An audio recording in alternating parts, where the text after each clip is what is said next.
Hi guys, panibago na namang new earning application ang ating i-review. Ito nga po si Trafigura. So pagka-register nyo, may libre po kayo na 20 pesos.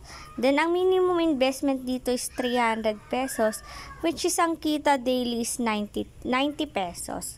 No? Tapos sa 500, 155 pesos ang daily earnings.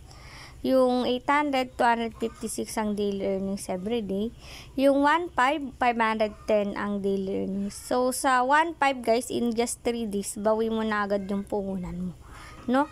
Tapos sa 3,000, 1,080 ang daily earnings. So, 3 days lang, bawi mo na.